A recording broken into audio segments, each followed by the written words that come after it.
Hi everybody, welcome back. I'm Teresa Perrin and we're going to discuss Mullen and what happened this week.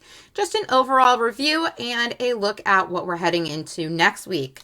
So guys, congratulations. Mullen held the close above 50 cents, even in the after hours. They did try to take it down, but we closed above at 0.503. So perfect way to start next week. This is very bullish, guys. And we did close the week up 8.17%. I do believe that this trend is going to continue into next week. Again, guys, go back and check out my other videos, and you will see that institutions are no longer short Mullen. They are long. So please remember, nothing I say is financial advice, and let's get into it. So guys, as everyone I'm sure is well aware, the Mullen 5 tour started this week, the Strikingly Different tour. And guys, this bullish catalyst came out Friday at around, actually, I think it was published on Thursday. No, it was yesterday, forgive me, at around 10 a.m. And guys, the most important take out of this was that this has been very successful so far, and in fact, so successful that the Mullen 5 pre-orders leading up to and during the Pasadena event quadrupled in volume. Guys, that is very, very good for Mullen Automotive. And I think that, hopefully the car is getting out there. People are seeing it and realizing that this has huge potential, like all of us that have been in this play long-term have believed. If you haven't already, I highly suggest you go to my Twitter and find the interview that I tweeted out from YouTube. It's not mine, guys. It was an interview done with David Mitchery.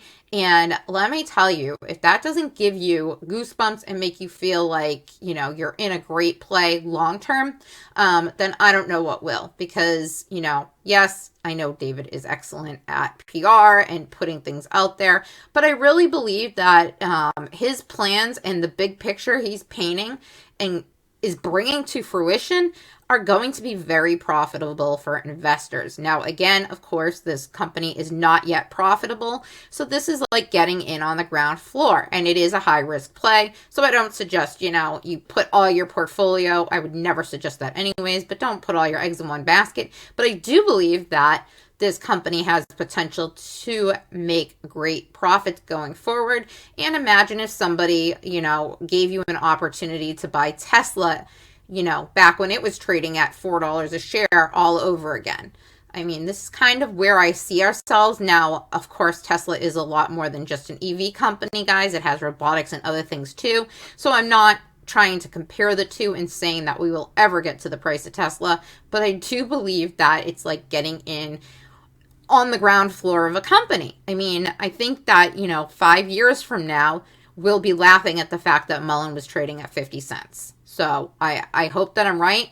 And again, do your own DD and see if you come to that conclusion as well, because I do believe that going forward, we have a lot that's going to happen. Now, I just want to show you how good that David is at press releases. This is coming straight from the NASDAQ, guys. He puts out PR all the time, so don't think that just because the tour is kicked off that, things are going to slow down with Mullen. I don't believe that's the case at all. In fact, look at just from this past week alone. He put out 4 PRs 7 hours ago. This was taken on Friday night. That article I just showed you came out 2 days ago. Before that, the Mullen 5 Strikingly Different EV crossover starts tomorrow. So he announced that. Then 3 days prior, Mullen announces the iGo, new urban commercial electric delivery vehicle, available now for European markets. The day before that one, they announced the iGo again. So, it's not just once. It's, multiple articles that are going out in PRs. And guys, this is huge because this is how a stock gets their name out there and gets known.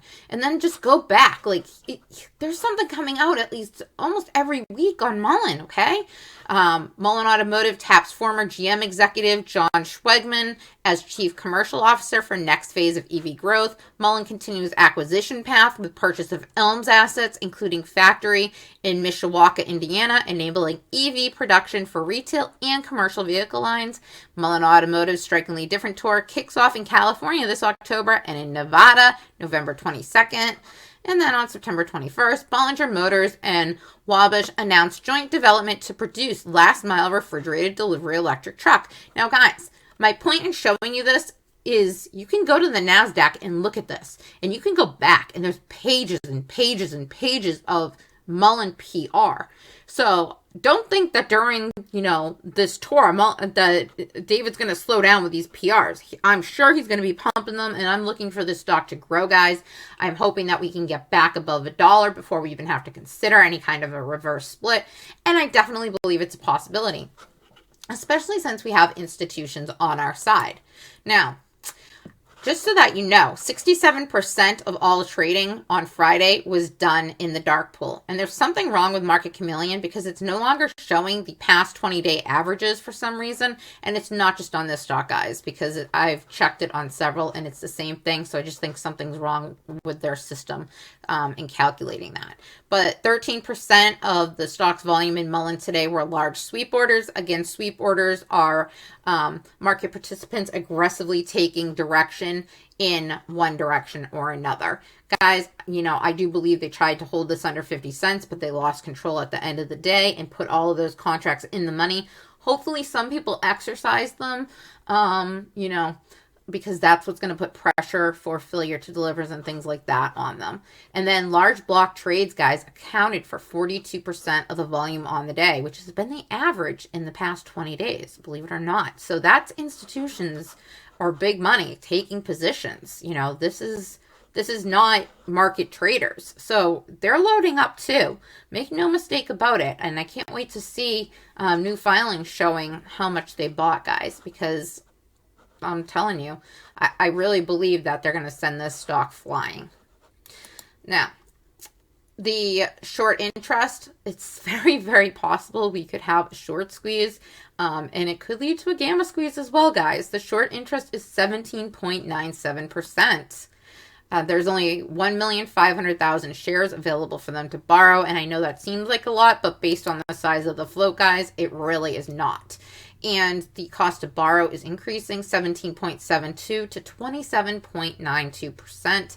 And the last read they got was at 27.18. So that's quite a significant increase compared to what it was just a week ago, right?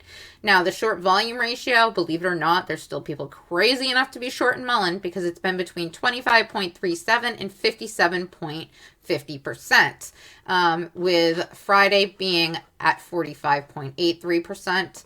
So, guys, like I said, this has huge opportunities going forward, and I think that we're going to have an exciting week ahead. For Mullen, it was really nice to see some of those videos on the tour and see what the vehicles look like. And just overall, I feel a lot of bullish sentiment in the market regarding Mullen Automotives. Hope you guys have a wonderful rest of your weekend. Take care now.